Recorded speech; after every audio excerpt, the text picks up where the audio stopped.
कि कथा सुनी सबने, लेकिन विमान केवल धुंधकारी को क्यों आया? तो उसका जवाब दिया हरिदासों ने। हरिदासों ने कहा, गोकर्ण जी, केवल धुंधकारी ही इसमें बैठने का हकदार है। क्यों? बोले, श्रवणम तू कृतम सर्वैर न कथा मननम कृतम। कथा में केवल श्रवण विषय नहीं है, न कथा मननम कृतम। सबने सुनी है, लेकिन धुंधकारी ने मनन की है। इसमें मनन का महत्व है, श्रवण फिर मनन। अच्छा, अब आप कहेंगे नहीं समझ में आया। अच्छा, समझ लो, ऐसा तो अपन करते ही नहीं है कि नहीं समझ में आया, ऐसी तो कथा ही नहीं करते कभी। कैसे नहीं आया, हम जबरदस्ती आपको सुना के ही मानेंगे, हमारी जिम्मेदारी है। जब तक आप नहीं समझेंगे तब तक हम यहीं टिके रहेंगे। फिर समझा रहे इसी बात को, मनन का महत्व है, श्रवण फिर मनन। जैसे आपने डॉक्टर को दिखाया और डॉक्टर ने आपको रिपोर्ट लिखा, आपने रिपोर्ट कराया। अच्छा, रिपोर्ट करने से ठीक हो जाओगे?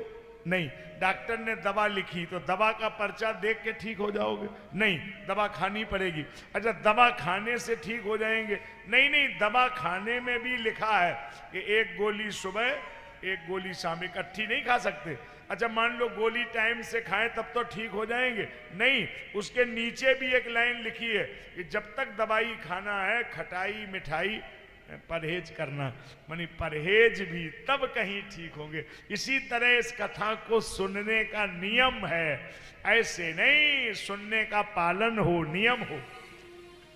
तो कैसे सुननी है, अब ये भी सुन लीजिए। 7 दिन में सुनने का क्रम क्या है, बहुत जरूरी है, समझ लो। दैवज्ञम तू समाहूय मुहूर्तम पृच्छति यत्नतः विवाहे यादृशम वित्तम तादृशम परिकल्पयेत। पहले तो किसी योग्य आचार्य से मुहूर्त शोधन करावे।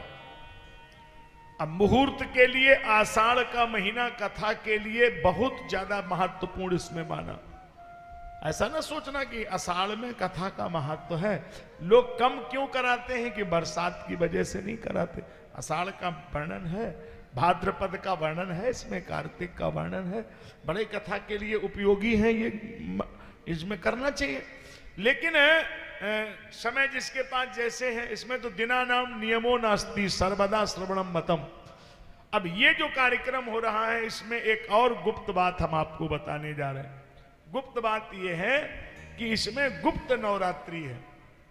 इसमें बहुत महत्व हो जाएगा सुनने का आपको, क्योंकि 4 नवरात्रि होती हैं, एक कुंवार में, एक चैत्र में, दोनों आप जानते हैं, लेकिन एक माघ में और एक आषाढ़ में।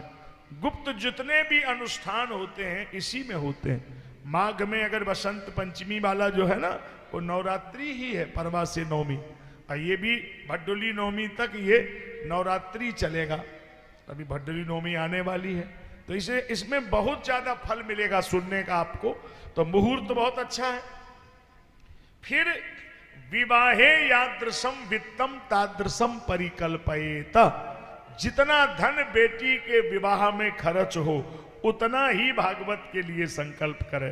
भागवत और बेटी का ब्याह बराबर होता, कोई चीज कम ज्यादा नहीं होती है। अब बेटी का ब्याह मजबूरी है कि करना ही करना है, इसमें मजबूरी नहीं है।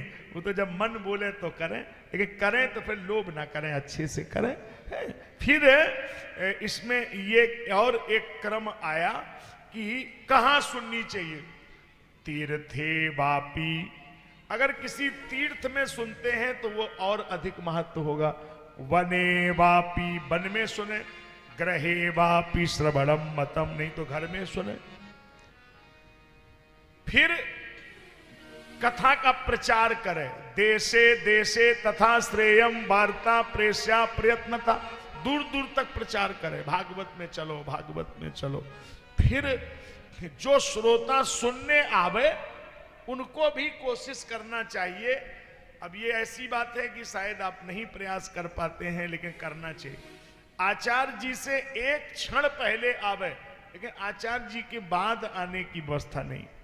अगर आचार्य जी आ गए हैं व्यासपीठ पे तो फिर ये बात ठीक नहीं, उसके बाद नहीं, पहले ही एक क्षण पहले आ जाओ ताकि पहली आरती में और आचार्य जी को प्रणाम कर सकें, पुराण को प्रणाम। बीच में फिर यहाँ तक आने की जरूरत नहीं है, वो तो कल से तो आप आ ही नहीं पाएंगे, हम बैरिकेड करा ही देते हैं, बीच में अनुमति नहीं देते इसलिए कि जो बीच कथा में आने का नियम इसमें नहीं है। फिर तो यदि देर से आए हैं तो चुपचाप पीछे बैठे प्रणाम करके वहीं से आनंद लें, फिर जब आरती हो तब पूरा जा सकते हैं। जय शब्दो नमा शब्दो शंख शब्दस तथई बचा, तब उसमें भगवान को प्रणाम करे, नहीं तो पहले जाके प्रणाम करे और तब आसन पे बैठे।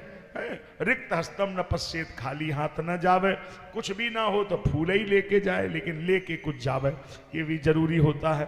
फिर यजमान के लिए बात है, यजमान को चाहिए कि अन्न ना लेवे। जो भी सुनने वाले श्रोता हैं अगर बन जाए, जिनसे जिनसे बने तो बढ़िया बात है।